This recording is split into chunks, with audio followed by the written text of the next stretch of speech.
بسم اللہ الرحمن الرحیم۔ روزانہ دو فرشتے ہر گھر میں کیا کرنے آتے ہیں؟ حضرت علی رضی اللہ تعالی عنہ نے فرمایا۔ آج کی اس ویڈیو میں ہم بات کرنے والے ہیں حضرت علی رضی اللہ تعالی عنہ نے فرمایا روز صبح دو فرشتے گھر پر کیوں آتے ہیں اور وہ آ کر کیا کرتے ہیں۔ ساتھ ہی ہم آپ کو بتانے والے ہیں ایک ایسا واقعہ جس واقعے میں دلہن کا انتقال ہو گیا، یعنی اپنی شادی والے دن ہی دلہن جو سسرال میں جانی تھی وہ قبر میں پہنچ گئی۔ اس کے ساتھ ساتھ ہم آپ کو بتائیں گے ان 15 گھروں کے بارے میں جن گھروں میں غریبی ہی غریبی آتی ہے، تنگ دستی ہی تنگ دستی آتی ہے۔ یہ 15 کام جس گھر میں ہوں، یہ 15 کام جس گھر میں بھی ہوتے ہوں وہاں ہمیشہ پریشانیاں ہی رہیں گی۔ ایک مرتبہ حضرت علی رضی اللہ تعالی عنہ کی خدمت میں ایک شخص آ کر کہنے لگا، یا علی، دن کے آغاز میں سب سے پہلے کیا ہوتا ہے؟ تو حضرت علی رضی اللہ تعالی عنہ نے فرمایا، اے شخص، دن کا آغاز دو فرشتوں سے ہوتا ہے۔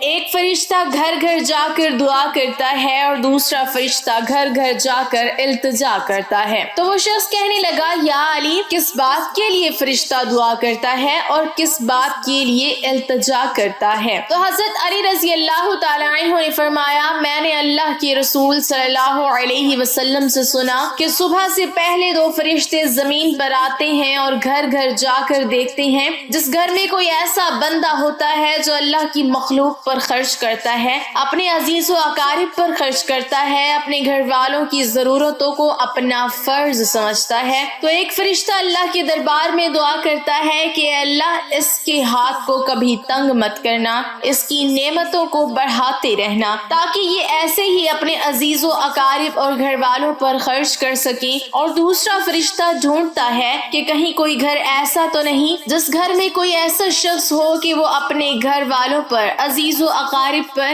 مال خرچ نہیں کرتا ہو اور وہ چھپا کر رکھتا ہو، یعنی اللہ کی مخلوق پر خرچ نہیں کرتا ہو۔ یاد رکھنا، جب وہ کسی ایسے انسان کو دیکھتا ہے جو اپنے مال کو اکٹھا کر کے انسانوں سے چھپا کر رکھتا ہے تو وہ دوسرا فرشتہ اللہ کے دربار میں فریاد کرتا ہے، اے اللہ، اس بندے سے اس دولت کا سخت حساب لینا اور اس بندے کو دنیاوی دولت سے محروم کر دے، کیونکہ یہ اپنی دولت تیرے بندوں پر خرچ نہیں کرتا، اپنے گھر والوں اور عزیز و اقارب پر اپنے مال کو خرچ نہیں کرتا، ان کو اپنے مال سے محروم رکھتا ہے، اور یوں عزیز و اقارب پر خرچ کرنے والا دنیا میں فراوانی اور آخرت میں عظیم اجر پاتا ہے، اور جو دنیا میں اپنا مال اپنے عزیز و اقارب پر خرچ نہیں کرتا تو وہ دنیا میں رسوائی اور آخرت میں سخت عذاب دیکھتا ہے۔ طارق محاربی رضی اللہ تعالی عنہ بیان کرتے ہیں کہ ہم مدینہ آئے تو آپ صلی اللہ علیہ وسلم منبر پر کھڑے ہو کر لوگوں کو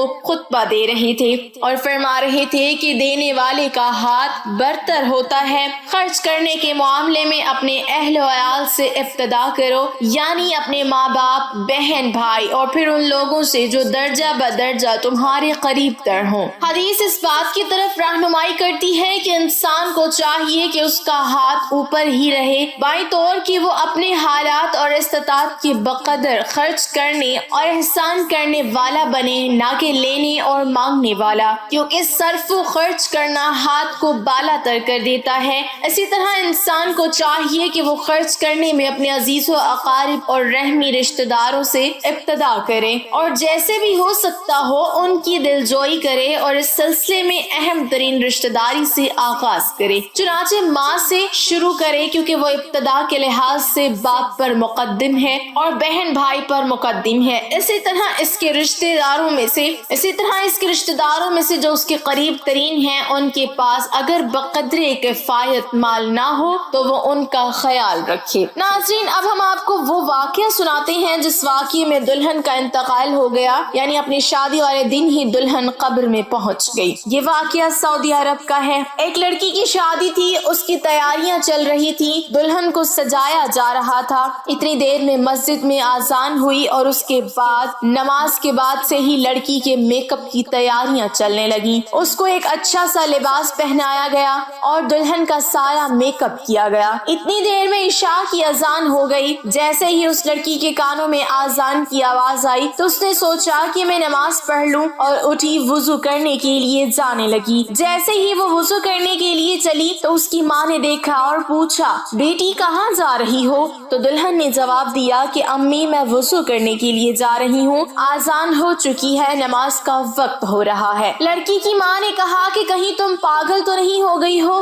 نیچے سارے مہمان بیٹھے ہیں، تمہارا انتظار کر رہے ہیں، تم وضو کرو گی تمہارا میک اپ خراب ہو جائے گا۔ ڈیئر ناظرین، پلیز چینل کو سبسکرائب کر دیں، شکریہ۔ تم پھر اچھی نہیں دکھو گی، سب لوگ تمہارے بارے میں کیا سوچیں گے؟ اس دلہن نے کہا کہ امی لوگ کیا کہیں گے مجھے نہیں پتا، مجھے اپنے رب کو راضی کرنا ہے۔ اتنا کہہ کر لڑکی وضو کے لیے چلی گئی۔ اس نے وضو کیا اور نماز کے لیے جانے لگی۔ وضو کرنے سے اس کا سارا میک اپ اتر چکا تھا، لیکن لڑکی کو اس بات کی کوئی بھی فکر نہیں تھی۔ اسے تو ڈر تھا اپنے رب کا۔ لڑکی نماز پڑھنے کے لیے کھڑی ہو گئی اور نماز ادا کرنے لگی۔ جیسے ہی اس نے آخری سجدہ کیا تو وہ اٹھ نہ سکی اور سجدے میں ہی اس لڑکی کا انتقال ہو گیا۔ جب کافی دیر بعد بھی دلہن نیچے نہیں پہنچی تو ماں کو فکر ہوئی۔ وہ کمرے میں گئی، دیکھا تو دلہن سجدے میں ہے۔ کافی دیر کے بعد بھی جب وہ سجدے سے نہ اٹھی تو ماں قریب جا کر اسے ہلانے لگی۔ جیسے ہی دیکھا تو پتا چلا کہ لڑکی کا انتقال ہو گیا ہے تو وہ ماں پھوٹ پھوٹ کر رونے لگی۔ ناظرین، یہ جو پیارا سا پیغام ہے یہ ان لڑکے اور لڑکیوں کے لیے ہے جو دنیا میں خوبصورت بننے کے لیے اپنے رب کو بھول چکے ہیں۔ کسی نے کیا خوب کہا ہے کہ اسلام کی شہزادیوں کو خوبصورت بننے کے لیے کسی مہنگی کریم اور پاؤڈر کی ضرورت نہیں، 5 وقت کے وضو کا پانی ہی کافی ہے ان کی خوبصورتی کے لیے۔ ناظرین، اب ہم آپ کو بتاتے ہیں 15 گھروں میں غریبی، تنگ دستی اور پریشانیاں آتی ہیں۔ اگر آپ کے ساتھ بھی ایسا ہوتا ہے کہ آپ کی کمائی تو بہت ہے لیکن پھر بھی پیسہ